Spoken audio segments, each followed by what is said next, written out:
Good morning, class 4th. Yesterday we have completed till here. Okay, the parrot who wouldn't talk. Now today we'll start with this page number 2. So she bought the parrot and tried to teach him to talk. उन्होंने क्या किया? Aunty ने उन्होंने parrot खरीदा और उन्होंने parrot को बोलना सिखाना शुरू किया. Try to teach him to talk. वो आंटी रूबी पैरेट को बोलना सिखा रही थी. But the parrot did not like at all. और पैरेट उन आंटी को बिल्कुल पसंद नहीं करता था. Kiss kiss aunt Ruby would say, putting her face close to the bars of the cage. Aunty Ruby क्या बोलती थी कि किस, पैरेट किस, वो अपना फेस केज के पास ले जाके पैरेट से बोलती थी किस किस. Okay, but the parrot would move back, his beak's eyes getting smaller with anger. but parrot अपने केज में और पीछे चला जाता था और उसकी आंखें गुस्से से लाल हो जाती थी. and he don't want to learn anything. one day he lunged forward and pushed my aunt's spectacles off her nose. एक दिन वो एकदम गुस्से में आगे आया केज से और उसने आके आंट का चश्मा पकड़ लिया. After that, Aunt Ruby did not like the parrot anymore. उसके बाद से आंट रूबी ने को वो पैरेट बिल्कुल पसंद नहीं आता था. She started making faces at him. उसके बाद वो उसको देख के अलग अलग फेसेस बनाने लगी. And calling out, you are useless. और बोलने लगी उस पैरेट को कि आप useless हो. Can't talk, can't sing, can't dance. वो बोलने लगी पैरेट से कि ना तो तुम बोलते हो, ना तुम बात करते हो और ना ही तुम डांस करते हो. You are useless. Grandmother then put me in charge of feeding the parrot. Grandmother ने then किसको, राइटर को जो है वो उन्होंने इंचार्ज बना दिया. किसका? पैरेट का. He was quite happy to take green chilies. उस पैरेट को क्या अच्छा लगता था? उसको अच्छा लगता था हरी चिली, ग्रीन चिलीज, हरी मिर्च खाना. Pieces of papaya and ripe tomatoes from my hands. उसको हरी मिर्च खाना अच्छा लगता था, पपाया खाना अच्छा लगता था और थोड़े गले हुए टमाटर खाने अच्छे लगते थे. I also gave him slices of mango. मैं उसको मैंगो की स्लाइसेस भी देता था. This gave me a chance to eat a few mangoes while feeding the parrot. और वो पैरेट को फीड कराते कराते कुछ स्लाइसेस मैंगो की खुद भी खा लेते थे. One afternoon while everyone was in dining room,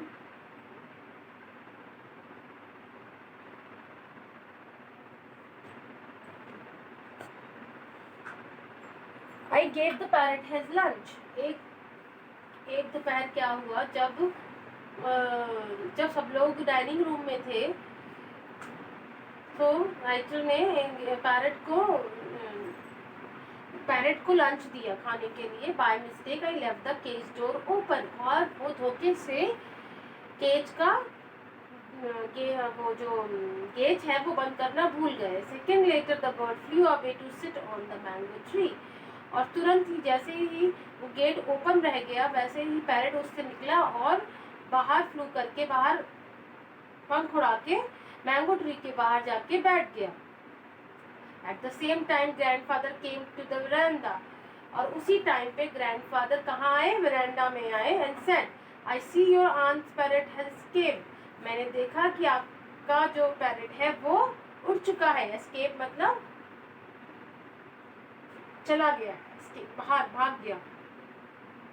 I am very sorry, I left the door open by mistake, I said. उन्होंने बोला कि ओ आई एम सॉरी, मुझसे केज का डोर ओपन रह गया था और ये मेरी गलती है. Aunt Ruby was upset. Aunt Ruby को बहुत दुख हुआ. She wanted to buy another parrot. वो दूसरा पैरेट खरीदना चाहती थी. We promise to buy her a bowl of goldfish instead.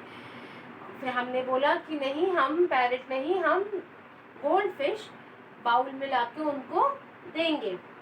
I thought that we would never see the parrot again. मैंने सोचा कि हम कभी उस पैरट को दोबारा नहीं देख पाएंगे। But may be he missed his green chillies. पर हो सकता है शायद वो अपनी ग्रीन चिलीज मिस करें। अ फ्यू डेज लेटर, थोड़े दिन बाद, I found the bird sitting on the veranda railing and looking at me. कुछ दिनों बाद मैंने देखा कि एक हमारे वरांडा की रेलिंग में एक चिड़िया बैठी हुई है, एक बर्ड बैठी हुई है और कंटिन्यूसली वो राइटर को स्टेयर कर रही है। Unselfishly I give half my mango.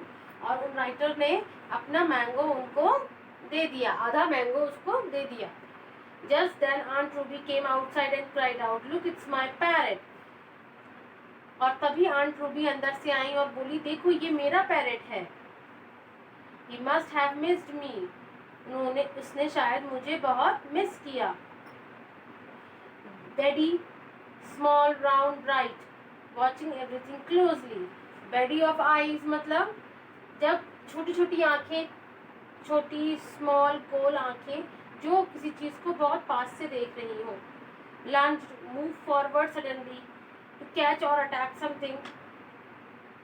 Making faces at him, she moving her mouth, nose and eyes in strange ways to show, जैसे हम किसी को चिढ़ाने के लिए अपने फेसेस बनाते हैं, तो that is making faces. Railing, fencing. Railing क्या होती है? जो आपके बैल्कनी में रेलिंग्स लगी होती हैं लोहे की, आयरन की, that is called railing. Wooden bar. Unselflessly मतलब बिना किसी, अनसेल्फिशली मतलब कि बिना स्वार्थ के आप किसी के लिए कुछ काम करें तो उसको बोलते हैं अनसेल्फिशली। ओके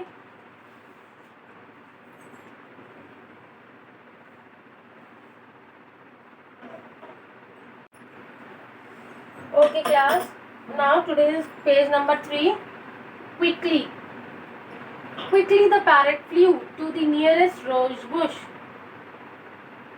और जल्दी से पैरट उड़ के कहाँ चला गया? रोज बुश के पास, जहाँ गुलाब के बहुत सारे पेड़ लगे हुए थे वहाँ पे। He looked angrily at my aunt and shrieked. और वो आंटी को गुस्से से देखने लगा। You are useless, can't talk, can't sing, can't dance. उसकी आंटी ने उसको यही बोला था ना कि तुम यूजलेस हो, तुम बिल्कुल कुछ नहीं बोल सकते, ना गा सकते, ना डांस कर सकते हो। Aunt Ruby turn Ruby red and ran inside. और आंट को ये बहुत बुरा लगा और वो अंदर की तरफ चली गई। The parrot became a regular visitor to our garden. और पैरट वहाँ पे रोज गार्डन में आने लगा। Whenever he saw Aunt Ruby, he would call out, "You are useless." और वो जब भी आंट रूबी को देखता तो वो क्या बोलता आंट रूबी को? That you are useless. Can't talk, can't sing, can't dance. The parrot had learned to talk after all. और उसके बाद लास्टली पैरट बोलने लगा और उसने क्या बोला आंट रूबी से? That you are useless, you can't talk, you can't dance, you can't sing.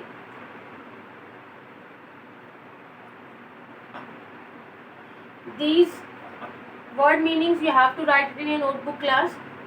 Ruskin Bond. Who is Ruskin Bond? The writer who has written this story. Let's read about it. Ruskin Bond 1934 is one of the India's best love storyteller. वो कौन है? एक story teller है, India's best love story teller. He has spend most of life in Dehradun. उन्होंने अपनी life कहाँ पे spend करी है? देहरादून में। ये आपको बायोग्राफी रस्किन बॉन्ड की आपको अपनी नोटबुक में लिखनी है। It is very important. Okay, do right this in just put the title biography of Ruskin Bond and then you have to write it.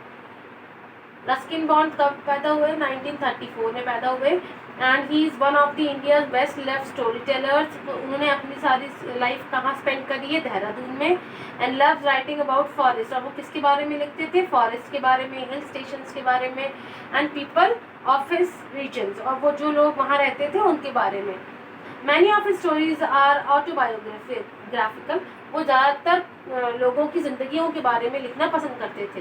His most popular work are the room on the roof. उनकी जो famous books हैं वो कौन कौन सी हैं? The room on the roof and are trees still grow in Dehra. He now lives in Landour Mussoorie. अब वो कहाँ रहते हैं? लैंडौर मसूरी।